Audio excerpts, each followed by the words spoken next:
So you think you want to move to the country and live that simple, peaceful life? That's what we thought 5 years ago when we bought Piney Grove out here in North Florida.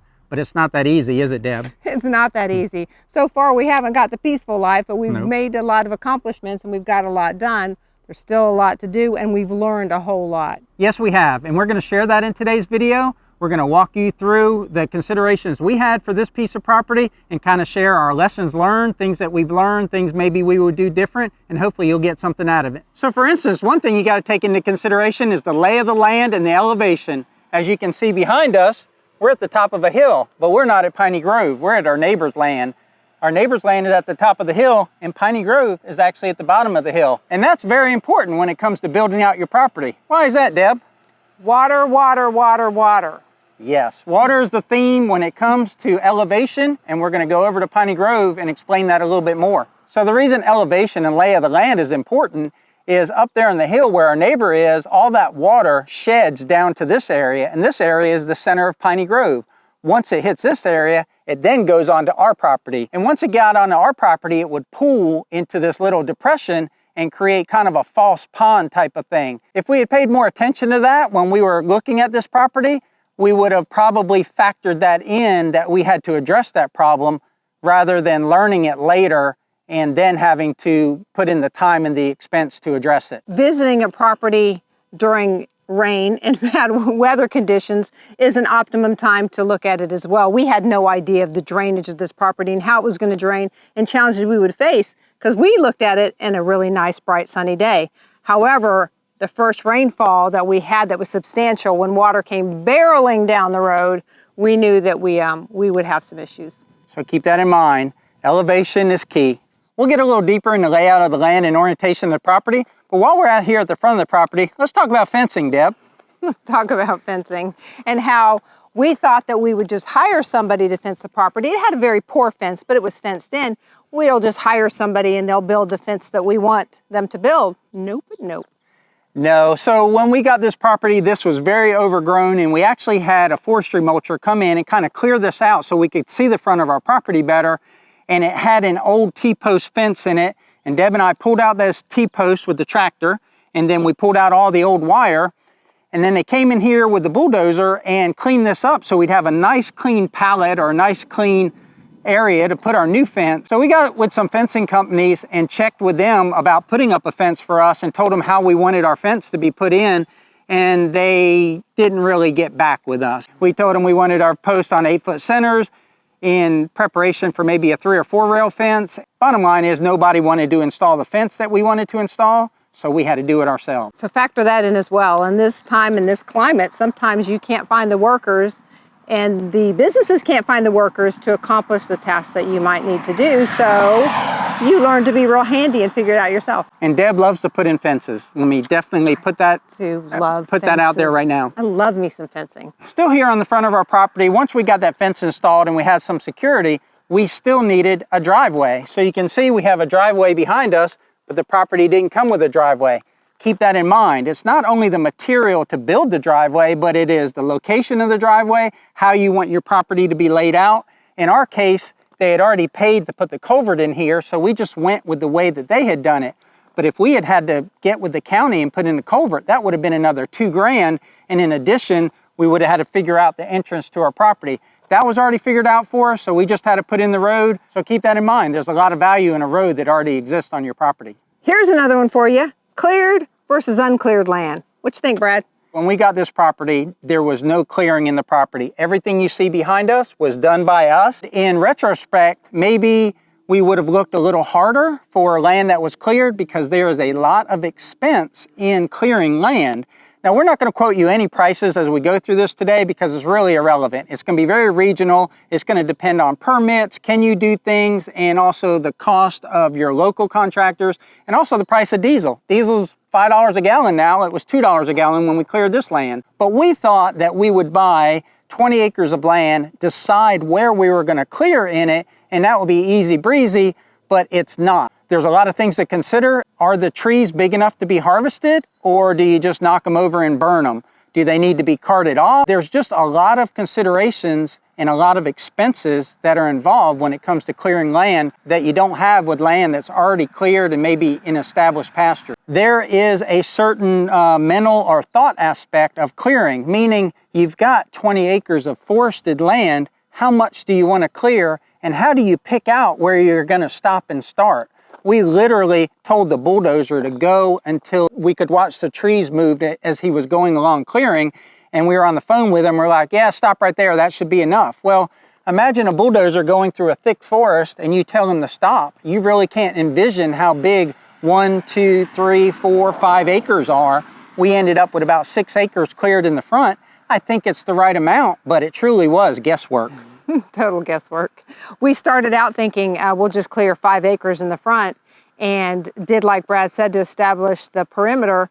And then we went and ran errands, and we came back, and when we came back, the trees were bulldozed, and we were shocked at how much land was cleared. Happy, but shocked. So you do have to have a plan. Google Maps is your friend. Yeah, it's really hard to envision that. So keep that in mind, cleared versus non-cleared, cost, how are you going to get there? It's all things that you have to take into consideration when you're looking at a piece of property. So once you figure out how much land you want cleared, as we did here, then the next step is establishing pastures. When a land clearing company comes in, they don't leave it ready for you to throw down grass seed. You then have to prep that land. It's going to be full of sticks. It's going to be full of little stumps. It's going to be uneven. There's going to be just a lot of prep work you're going to have to do to prepare that land. So that is an additional expense on top of the land clearing, but it's also an additional time factor. It takes a lot of time with the type of equipment that we can afford, which is 5 foot wide tractors and implements. It takes a lot of time to go across 5 acres. And then after you get grass established, what happens then, Deb? Mow, mow, mow, mow, mow. I swear my life in the summer of 2022 has been nothing but mowing. We've got great pastures. We've had decent rain this summer. And that's all we do, it seems like, is mow out here. That not only is a consideration for time, but it's also a consideration for equipment. You can't have big acreage and do it with just a lawnmower. So I'm going to take a moment and just talk about equipment. Now, what we have at Piney Grove to help us build out this property and also to maintain it is we have a 40 horsepower tractor, and we also have a mini excavator. Now, I'm not saying you need the mini excavator to get things done on a homestead or on a property, but I will say a tractor. You don't need a very expensive one, and you don't need all high-end implements, but you definitely need something that can mow 5 or 6 foot wide. You need some sort of tillage, especially if you're doing a garden, whether it's a tiller or a disc. The big thing besides mowing grass is if you have property and you have a lot of forest and a lot of brush, you need a brush hog. So that's my plug right there. Get yourself a tractor. Again, don't go into debt. Don't buy a $40,000, $50,000, $60,000 tractor. There's plenty of used ones out there. Don't think you can rent a tractor every time you need one, because literally you will need one every day. So in thinking of your land and how you might want to use it and the land that you have found, think about the features that you might want on the property. For instance, a pond. You might want a pond, and you think to yourself, well, I'll just hire somebody and they'll dig a hole and I'll have a great pond and life will be beautiful. No, we're here to tell you, you must do your homework. We did not. We had a depressed area in the land, and we thought it held water. It had thousands of tadpoles. This is a great location for a pond. And honestly, we would have had to either fill in the depressed area or dig a pond, and we wanted a pond. But what did we discover, Bradford? Well, we discovered that our pond does not really hold water. This depressed area, we mentioned earlier, water comes down from our neighbor's hill and comes down underneath where our fence is, and it would come to this area. And like Deb said, is holding some water. Surely it'll hold water if we dig it a little deeper, and it didn't. So we've been struggling with how to fix that. And so when you're looking at land features, number one, make sure that you do your homework and it's the right thing to do to the land. And number two, budget a lot of money and then take that budget and double it. Because not only has it been expensive to dig a pond and keep working on it, but it's also taken a lot of time and use of our equipment. And a lot of things that I do besides mowing that we mentioned is work on this pond and this pond bank and just try to do a lot of things to make this pond stay full and be a pretty part of our property. But it's 3 years old and we're not there yet. So it's something to think about. It's a work in progress still. Yeah, it's a work in progress, and I won't even call it a labor of love because I don't think I'm in love with it right now. We're about 200 feet or so from our road, and that's one thing I want to talk about is infrastructure. Not only do we have a long road coming into our property, there's expense in building that road and also time and expense in maintaining that road, but we also have our utilities, our electrical, that come in alongside of that road underground that come up there by what we call our mega shed in the background. What we didn't want was overhead lines, telephone poles and electrical lines kind of messing up our view, messing up our landscape out here. So we decided to go with underground power. Well, that's expensive enough just to go with underground power, but the farther you go, the more expensive it is. And I bring that up because when you look at the layout of your land, how you're going to build out your property, that hill is where our house is going to be, and then you see our pole barn and our mega shed behind us. It would be better to spread that out from an aesthetics point of view, whereas, you got 20 acres, why have you got all your buildings kind of close together? Well, one main reason is infrastructure. You don't want to run electrical and water lines and all that other type of infrastructure, roads, gravel. You don't want to be running that hundreds and hundreds of feet. We're already 800 feet off the road.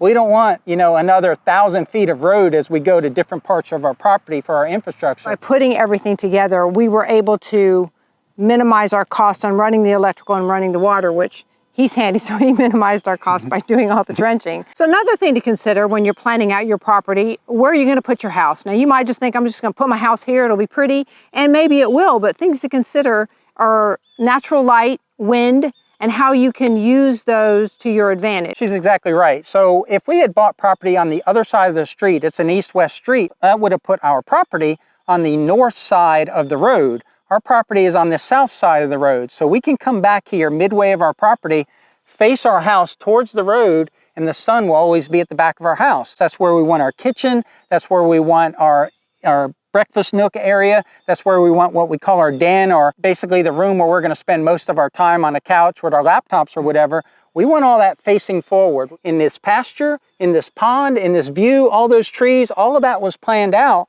And if the sun were to rise in that direction, we wouldn't be able to see it. You would not be able to see it because you can't look into the sun and see a beautiful view. It'll blind you and you'll just avoid those rooms in the house. When we dug the pond and put the dirt from the pond here to create this elevated pad for our house, we kept all those factors in mind.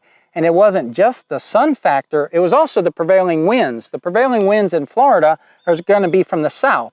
So our winds are going to be coming from that direction. There's no big odor bank on the upwind side of us that's bringing odor towards us in the prevailing wind. So you can't exactly plan perfectly for the wind, but definitely keep that in mind, is that if you are next to a farmer with pigs, what is the prevailing wind? Because you're going to smell pigs at some point if you live next to a farmer with pigs, but do you want to smell them 8 months out of the year, or do you just want to smell them 4 months out of the year? Like Brad said, we wanted the view, and the view is important to us from the front part of our house. Yes, you can close blinds if the sun is blinding you, but then you don't get the view. We want to be able to look out our front windows at any given time and see our view. So the view, the proximity to the shed, and to the pole barn, and to Brad's parents' house, that was important to us as well. All right, to wrap up this segment on layout, we're standing on our driveway. You can see the pole barn and what we call our mega shed behind us. Our house pad we just came off of is right over there. And in the background, I think you can see my parents' house. Now, all that may look jumbled up, but there's a method to our madness. So I'm gonna be spending a lot of time in my shed, I think. So you see that my shed, or the mega shed, is facing north. So the porch is always shaded, so I always have good shade there to work or just to hang out.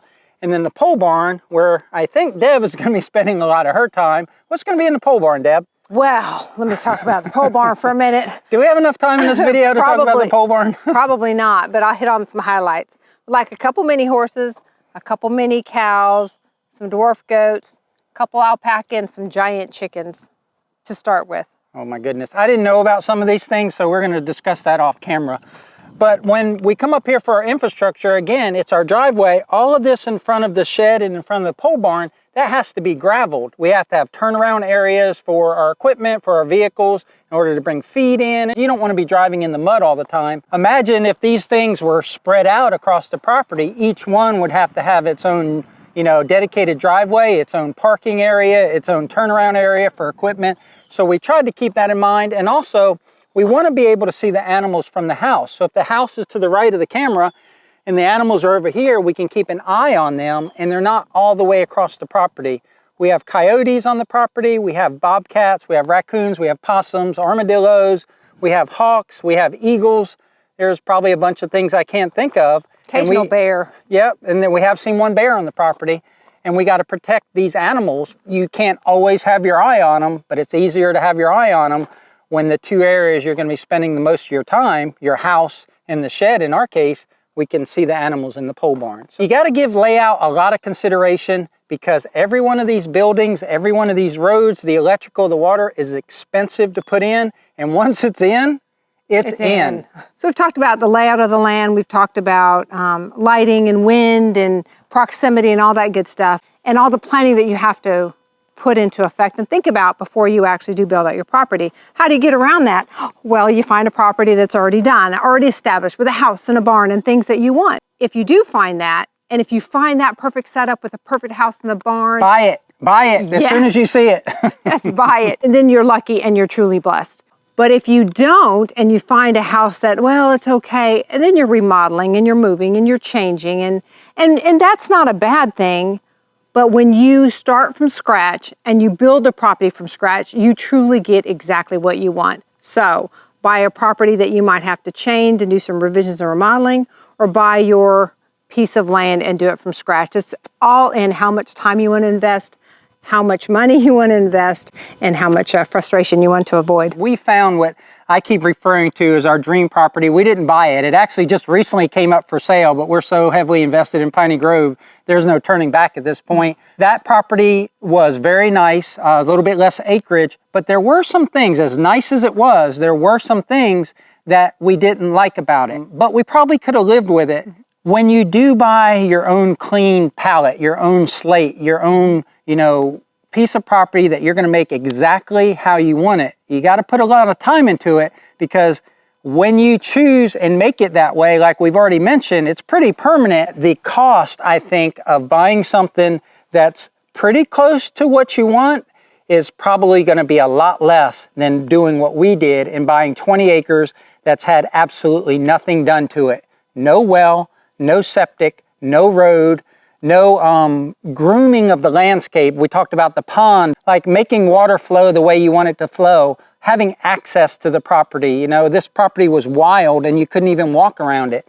We walked around it the best we could to assess it, but we couldn't truly see all of the property because you couldn't get to it. If you buy a piece of property that's already groomed and already established, you kind of know more of what you're getting. We found this land and we bought it. We're going to save money because we're going to build it out. No, absolutely not. We've spent more money on this property right now than had we bought the dream property that we looked at, and then we lost out on that. But the good thing is we know where everything is. We know where the issues were with the well, and we know where the lines are, and we know where the electrical and the water, and we know the issues with the pond. So we know what we know, and there's a lot to be said for that as well. There's things you're going to have to deal with, whether it's a property that's established or a new property like this. You got to be willing to put in the work. If you get something that's turnkey, like we said, congratulations, you're one in a million, you found that. But country properties, whether it's something you're fixing up a little bit or you're establishing from the beginning, they are a lot of work. This particular piece of property is about an hour from where we live. We're going to move out here in a couple years. It's an hour drive to get here and an hour drive to get home. And then all of the other logistics to get the pieces and material to do that job. Let's say you're in a big city like Atlanta and you want to go 3 hours away to where there's less people in the mountains of Georgia. Well, that's 3-hour commute each way. That's 6 hours every time you want to use your property. So keep that in mind, that all these things that you're going to do to your property, if it's not close proximity to where you live, you'll probably quickly get frustrated. That is all true. But everything that we've done out here and everything that we've had done, it's been us, and there's a lot of pride in it. There's a lot of satisfaction. There's a lot of, pat yourself on the back. I mean, there's a lot to be said for doing something and watching something change and morph into your dream. So that's not a bad thing. So I'm just going to kind of say some things that maybe we didn't think about. So I'm going to start with number one. When we built the house for my parents and we went to get insurance, we found it hard to get insurance in the country. It's hard to get insurance in a hurricane zone to begin with. We're here in Florida, but also because of sinkholes, it's hard to get insurance. proximity to other people, proximity to towns, proximity to fire hydrants, those are all questions that they ask you for insurance on a country property. They ask, can you see your neighbor's front door? Because the neighbor can't see your house burning down, they can't call the fire department if you're off at the store or something, so you're higher risk. Now, one benefit of the pond was the pond is a source of water, because even though the pond is low, it's still got a lot of water. It's over 4 foot deep. And so that having a pond on the property actually helped us get insurance for my parents' house, but it wasn't easy. So insurance was something we hadn't thought of. We do get good cell phone coverage out here. And with that cell phone coverage, we get decent internet, but we don't live out here and use internet every day. We have high-speed internet in town where we live, and we're very spoiled by that, and we use a lot of bandwidth. Well, that's going to change when we get out here, and we've got to figure that out. And more cell providers are providing home wireless internet. So we're hoping, we figure that out in the next couple of weeks with my parents, and then over the next couple of years when we build our house, hopefully wireless networks get better, and we can utilize them. Another thing would be proximity to amenities, services. Well, there's a hospital in the area, but we're used to a hospital that's an hour away. That's where our doctors are. That's where our dentists are. I don't know if we'll keep using them, but that's something to think about. If you move too far into the country and you have some health issues, how often do you have to see a doctor? That could influence where you pick your property. And as funny as it may sound, Pizza Hut or Walmart. Walmart, Pizza Hut, Chinese food. I mean, how far away are those things? I know a lot of people want to get in the country. They want to raise their own chickens. They want to raise their own pigs and cows and everything and eat them. And that's good and that's great. Definitely support that. And we may do some of that. But we also like to get carry out sometimes. And we don't want to drive an hour for it. Same thing with gas. If you're using a lot of diesel fuel, like on your tractor or whatever. Do your research. It comes down to that. Do your research and know what you're getting into. Know costs ahead of time. We talked about electrical. Call your companies, call businesses, call places and get estimates, because they will give you that information, and knowledge is key. Everything that we've talked about in this video is a first for us, and I don't think we've been pleasantly surprised at how cheap something is. We've been shocked at how expensive some things are, and with inflation over the past 2 years, we've been shocked times 2, I guess. But we don't want to leave on a negative note. No. We love this property. We love what we've done. We love it out here. We look forward to being out here and living here full time. And if we had a crystal ball and we could have seen where we are, we would have chosen this path anyway. So don't let anything we've said discourage you. We just want you to have the information that we didn't think of. Yeah, I don't think it would have set us on a different course at all. I think we'd still be right here. Dreams don't work unless you do, so you just got to get out there and work and figure it out.